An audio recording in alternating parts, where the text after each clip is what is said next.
So last time हमने किया था formation of a partial differential equation. So today our topic is to solve the partial differential equation, right. तो अब हमारे पास होगा क्या, different type of partial differential equations given होंगी. उनको देखकर कुछ कुछ डिफरेंशियल इक्वेशंस के नेम होते हैं, तो उनका एक पर्टिकुलर सॉल्यूशन हमें मिल जाता है. ठीक है, तो उसी तरह से आज जो हमारा टॉपिक है दैट इज़ लेग्रांजेस इक्वेशन. तो एक इक्वेशन इस टाइप की होगी, उसका सॉल्यूशन किस टाइप से आपको निकालना है ये आज हम करेंगे. So today our topic is Lagrange's equation. Lagrange's equation. Now what is Lagrange's equation is a type of partial differential equation. इस टाइप की इक्वेशन अगर होती है p small p plus q small q is equal to r. Here p means derivative, p का meaning आपको पता है curl z by curl x, and q means small q means curl z by curl y.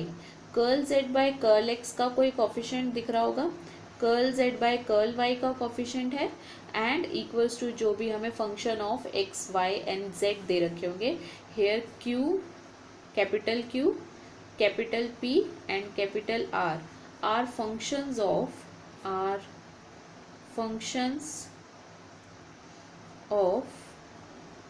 x y and z. Okay, so q p q r are functions of x y z. p का coefficient is p and q का coefficient is q and r is equal to जो भी हमें function given होता था, right. सो इस तरह की इक्वेशन अगर हमें गिवन है तो इस इक्वेशन को हम लेग्रांजेस इक्वेशन कहते हैं. Is a type of partial differential equation. तो इस तरह की इक्वेशन को हमें सॉल्व कैसे करना है, right. So this is the standard form of Lagrange's equation. ये स्टैंडर्ड फॉर्म है. सबसे पहले आपको करना क्या है, सबसे फर्स्ट स्टेप इस लेग्रांजेस इक्वेशन को लेग्रांजेस ऑक्सिलरी इक्वेशन में कन्वर्ट करना है. Now what is Lagrange's auxiliary equation? That is dx by p is equal to dy by q is equal to dz by r. So this is Lagrange's auxiliary equation. So this is Lagrange's auxiliary equation, right. तो अब आपको करना क्या है, first step is Lagrange's auxiliary equation. Lagrange's equation जब हमें कब दिखे तो इसको सॉल्व करने के लिए first step is Lagrange's auxiliary equation में आपको इसको कन्वर्ट करना है. उसके बाद आपके पास 2-3 मेथड होंगे इस इक्वेशन को सॉल्व करने के, रूल्स होंगे अलग अलग. तो हम फर्स्ट रूल पे चलेंगे, उसके बाद 3-4 रूल हैं उसको हम करेंगे, राइट. तो टाइप 1 क्या है? टाइप 1 है कि आप किन्हीं दो इक्वेशंस को, ठीक है, जैसे सपोज आपने इन दो इक्वेशंस को ले लिया, या आप इन दो इक्वेशंस को ले सकते हो, या फिर आप इन दो इक्वेशंस को ले सकते हो. तो 2 बार लेना है. Either you can take these two और you can take these two और you can take these two equations, और उनमें से अगर आपके वेरिएबल सेपरेट हो जाते हैं या कैंसिल हो जाते हैं आपस में, तो उनको कैंसिल करके आपको इंटीग्रेशन करना है by the usual method. Okay, तो आपके पास 2 सॉल्यूशंस आ जाएंगे. So these two solution must be independent solution of Lagrange's equation. Okay, तो अब आपको करना क्या है, by taking any 2 equations 2 times, right. 2 equation आपको 2 बार लेनी है. जैसे आपने पहले ली टेकिंग फर्स्ट सेकंड, राइट, या आप ले सकते हो टेकिंग सेकंड थर्ड, या आप ले सकते हो taking first and third, right. तो इन तीनों में से कोई दो बार इक्वेशंस लेनी है, वहाँ से आपको 2 सॉल्यूशन मिल जाएंगे. Say first solution is u(x,y,z) is equal to c1, and suppose second जो सॉल्यूशन आया है वो ये आया है, and v x y z is equal to C2। ये दो सॉल्यूशंस आए हैं, ठीक है, ये दो सॉल्यूशंस इंडिपेंडेंट होने चाहिए। तो इन दो सॉल्यूशंस को आप कैसे राइट डाउन कर सकते हो, इन दो सॉल्यूशंस के लिखने का तरीका क्या है लेग्रांजेस सॉल्यूशन को, you can write it as phi of u v is equal to 0 and phi of u is equal to v, और you can write it phi of v is equal to u। ऐसा क्यों कह रही हूँ मैं, क्योंकि आपने last time जो हमने फॉर्मेशन की थी उसमें आपको फंक्शन इस टाइप के दे रखे होते थे और वहाँ से हमें फंक्शंस को एलिमिनेट करके पीडीई बनानी होती थी, और अब हमें क्या करना है, पीडीई से उसका सॉल्यूशन फाइंड आउट करना है। तो हमें पहले वाले क्वेश्चन में सॉल्यूशन गिवन होता था इस फॉर्म का, राइट, तो अब हम उसका इन्वर्स ही कर रहे हैं, रेसिप्रोकल ही कर रहे हैं, राइट, तो इस तरह से हमें करना है, ठीक है। तो अब हम चलते हैं क्वेश्चंस पे। ये टाइप 1 है, किन्हीं दो इक्वेशंस को आपको इक्वल रखकर, ठीक है, हो सकता है कुछ कैंसिल हो जाए, हो सकता है वेरिएबल सेपरेट हो जाए, बहुत इजीली हो जाते हैं इस टाइप के क्वेश्चंस। तो हम फटाफट से एक क्वेश्चन करते हैं, उसके बाद टाइप 2 पर चलेंगे, राइट। तो टाइप 1 का क्वेश्चन है,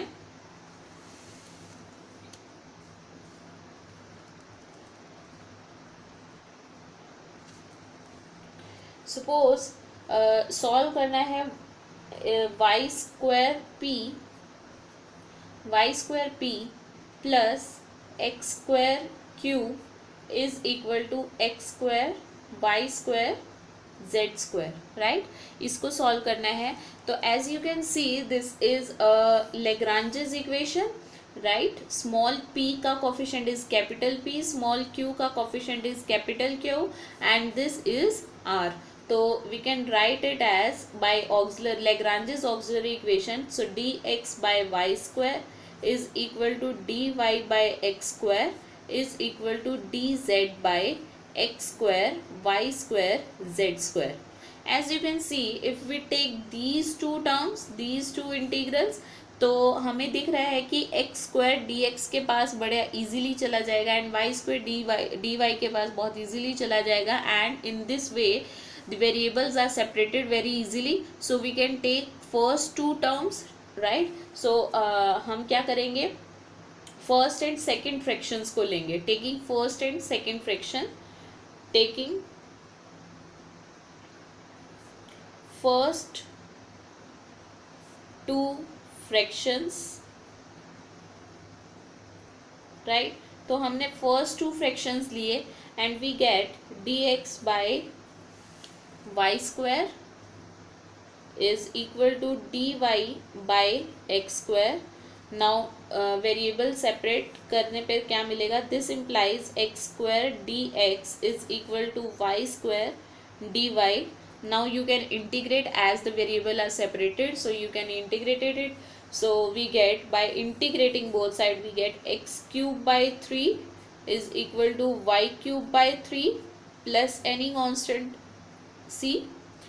so the solution is x cube by 3 minus y cube by 3 is equal to c1 because हमें दो सॉल्यूशन निकालने हैं, राइट।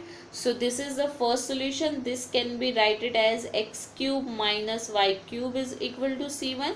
जो नीचे वाला कांस्टेंट था 3c1 हुआ, we can write it again c1, 3c1 is again a constant, so we can write it as c1। Okay, so अब हम चलते हैं, अब नेक्स्ट देखते हैं। तो पहला सॉल्यूशन हमें मिल गया है, u मिल चुका है।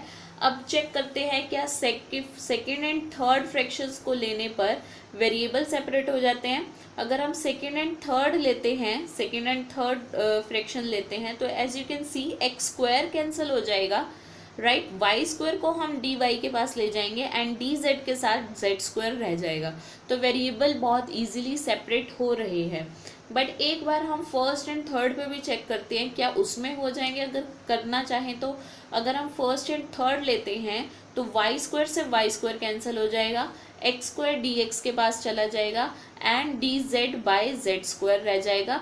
तो इस तरीके से भी वेरिएबल सेपरेट हो रहे हैं। Now it's up to you, आप कौन से दो फ्रैक्शंस लेना चाहते हैं, राइट। आप कोई भी दो ले सकते हैं बिकॉज दोनों से ही क्वेश्चन सॉल्व हो रहा है, वेरिएबल सेपरेट हो रहे हैं and you can integrate it very easily. So now we are taking last two fractions. Okay, by taking last two fractions,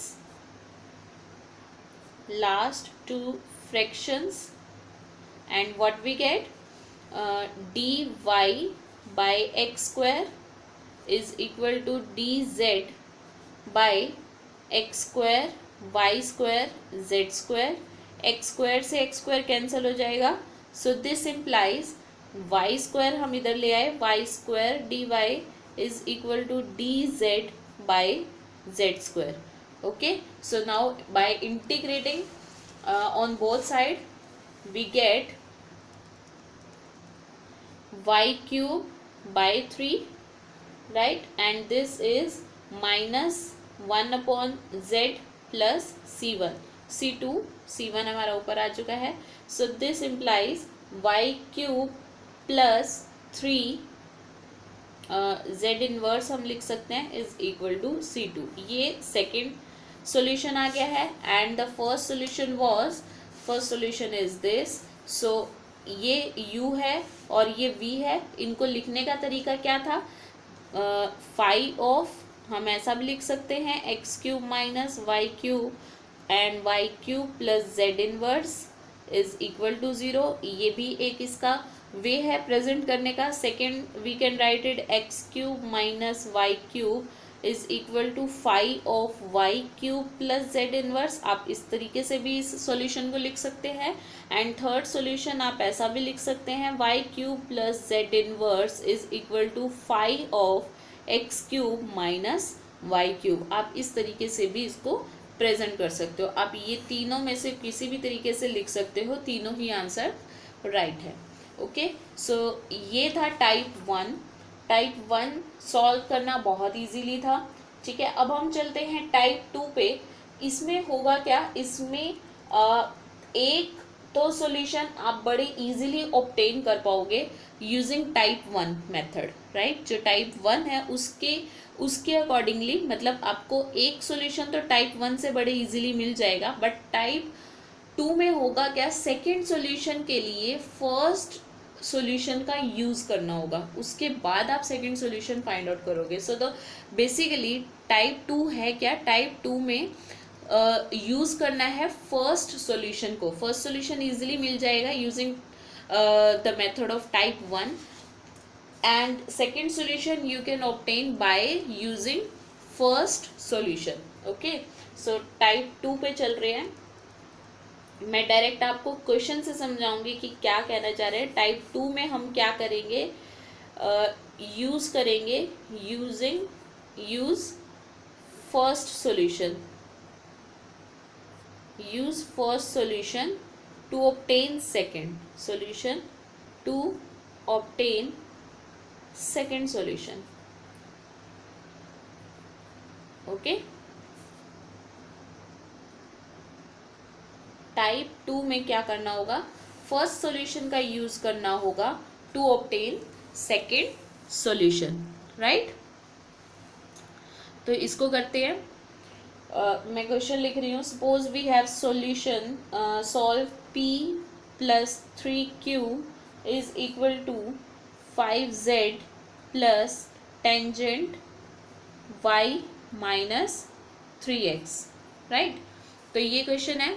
So now as you can see this is Lagrange's equation. So write Lagrange's auxiliary equation. So dx by coefficient of small p is 1.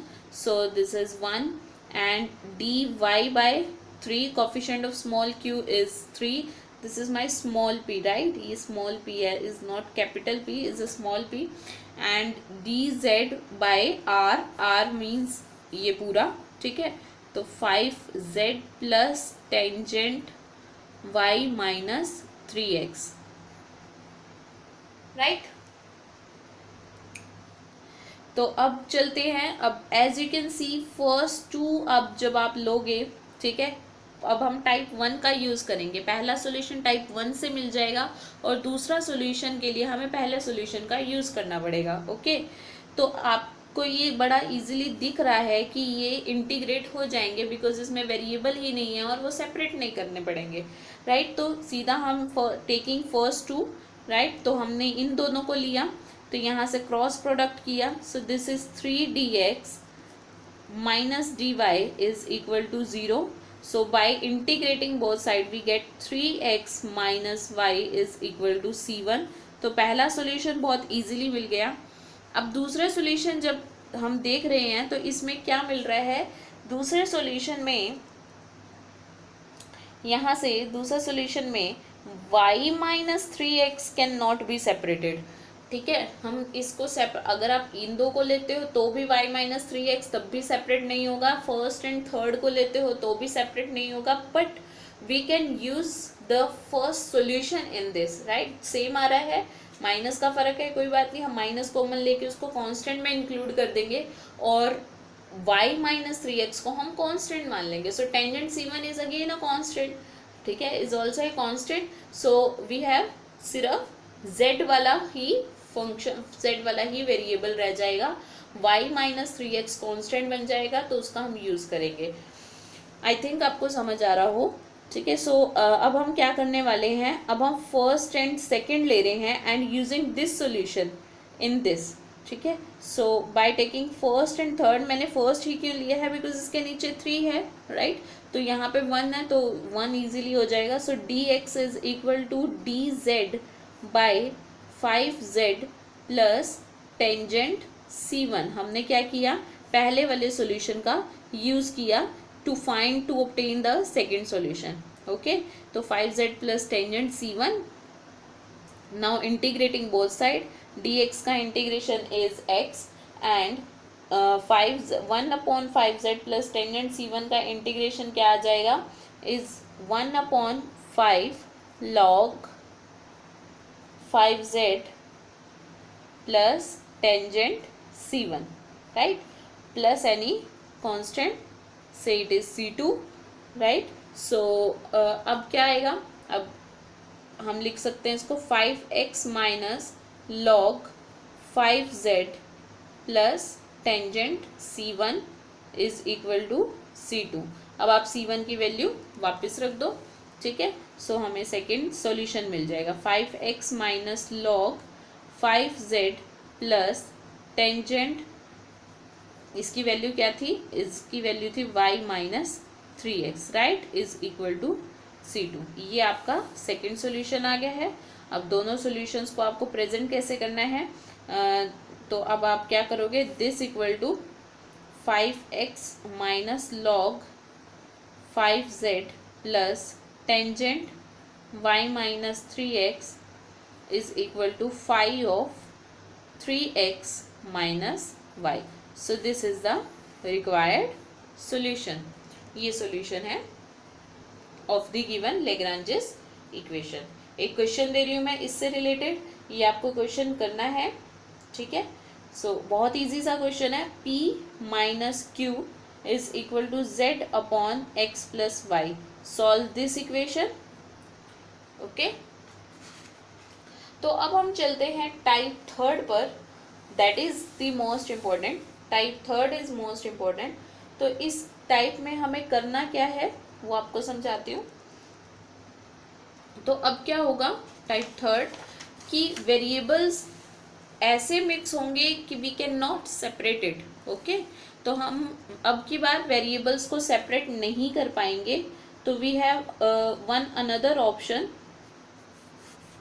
And that option is, आपके पास auxiliary equation होगी dx by p plus d is equal to dy by q and dz by r, ये आपके पास equation होगी, ठीक है, auxiliary equation. अब आपको क्या करना है, मल्टीप्लायर्स फाइंड आउट करने हैं, ठीक है। मल्टीप्लायर्स कैसे, इस तरीके से आपको p1 q1 and r1 find out करने हैं, ठीक है, कि ये equation p1 into P plus q1 into Q plus R1 × R 0 बन जाए। ओके, करना क्या है आपको, आपको इसको P1 से मल्टीप्लाई किया आपने, इसको Q1 से, इसको R1 से, नीचे भी करना होगा, मल्टीप्लाई एंड डिवाइड किया, ठीक है, एंड ऐड कर दिया। So that means P1 dx plus Q1 dy plus R1 dz upon P1 plus Q1 plus R1, right. तो ये एक और इक्वेशन आ जाएगी लैग्रेंजेस इक्वेशन की में ही। तो ये हमारा क्या आना चाहिए, 0 आना चाहिए, सो दैट आप इसको किसी भी इक्वेशन के साथ कंपेयर करो और ये सॉल्व हो जाए। ओके, तो इस तरीके से करना है। मैं डायरेक्ट आपको क्वेश्चन से समझा रही हूँ कि कैसे करना है इस क्वेश्चन, इस तरह के क्वेश्चंस को। Suppose we have solve y² p plus x² q is equal to x² y² z²। Okay, तो यहाँ जो ये P1 Q1 एंड R1 है, इनको हम मल्टीप्लायर्स बोलते हैं। Okay, so Lagrange's auxiliary equation is dx by y² dz by x² and D, यहाँ y आना था, dy, एंड यहाँ आएगा dz by x² y² z², right. तो आपको दिख रहा होगा कि फर्स्ट टू को लेने से, फर्स्ट टू फ्रैक्शंस को लेने से सॉल्यूशन क्लियरली मिल रहा है। आप इसको इधर ले जाओगे, इसको इधर ले जाओगे और इंटीग्रेट कर दोगे एंड सीधा मैं आंसर लिख रही हूँ x³ minus y³ is equal to C1 आएगा। ये सॉल्यूशन आएगा bye taking first two fractions. But अब थर्ड पे देखते हो आप, जब तो इन दोनों को अगर हम लेते हैं तो x² कैंसिल हुआ,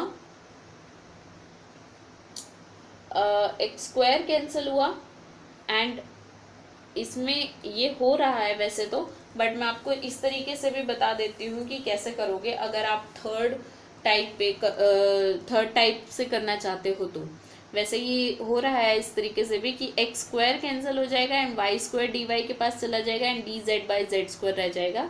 ऐसे कर सकते हो, ठीक है, बट मैं आपको मल्टीप्लाई यूजिंग मल्टीप्लायर्स की हेल्प से भी समझाना चाहती हूँ। तो क्या करेंगे हम, यहाँ से देखो, अगर हम इसको x² से मल्टीप्लाई करें तो नीचे भी x² आ जाएगा, इसको y² से मल्टीप्लाई करें तो यहाँ पर y² आ जाएगा।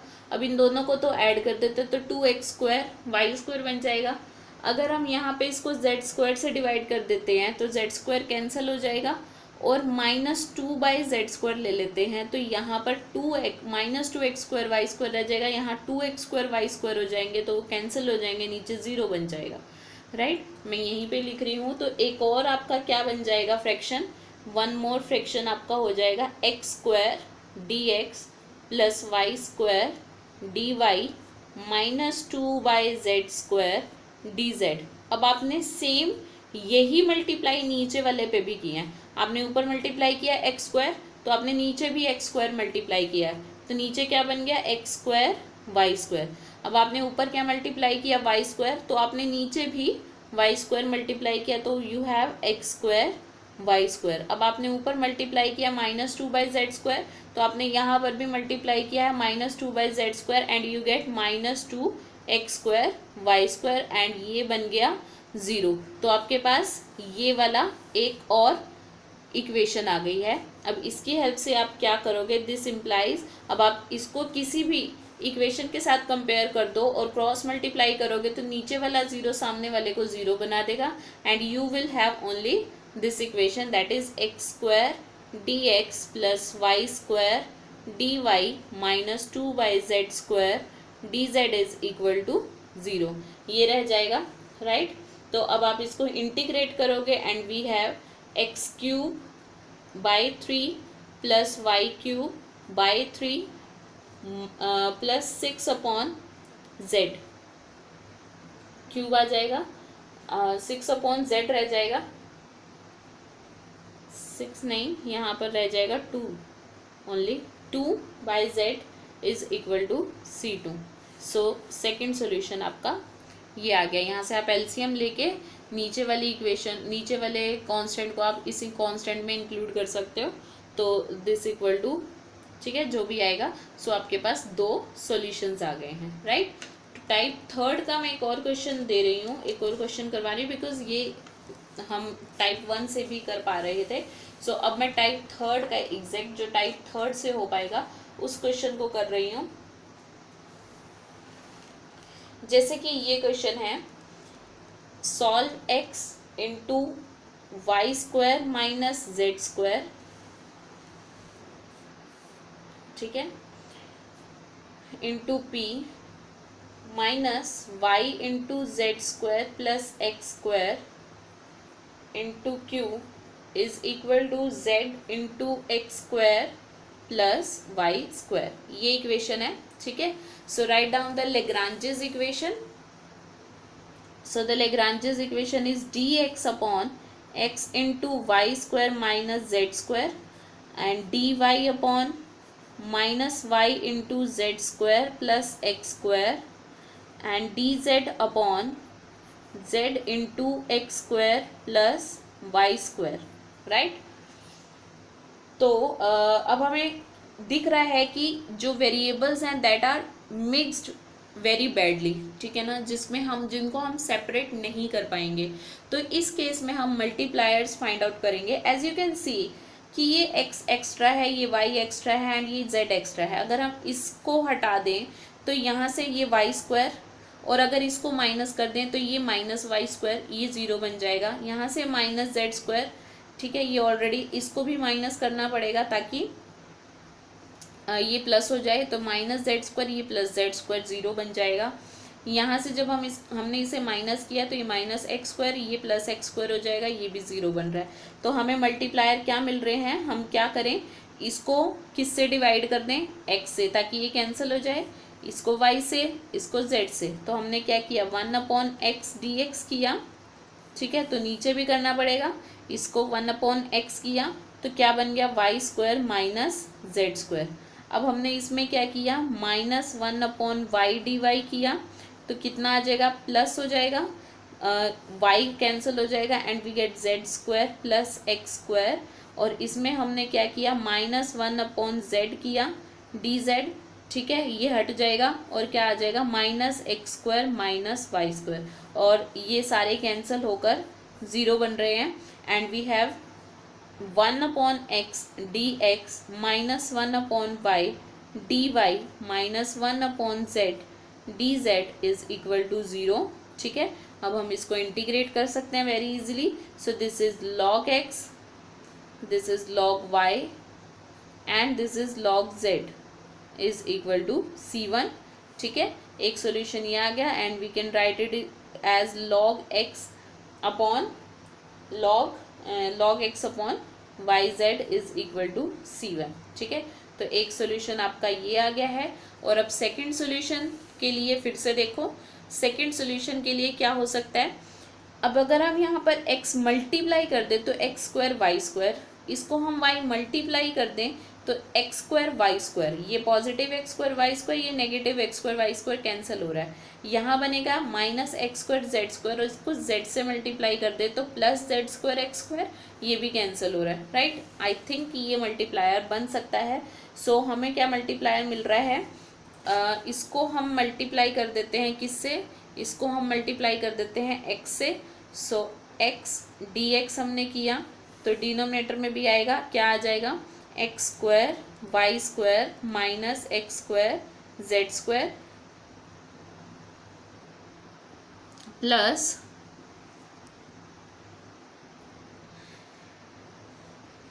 एंड उसके बाद यहाँ से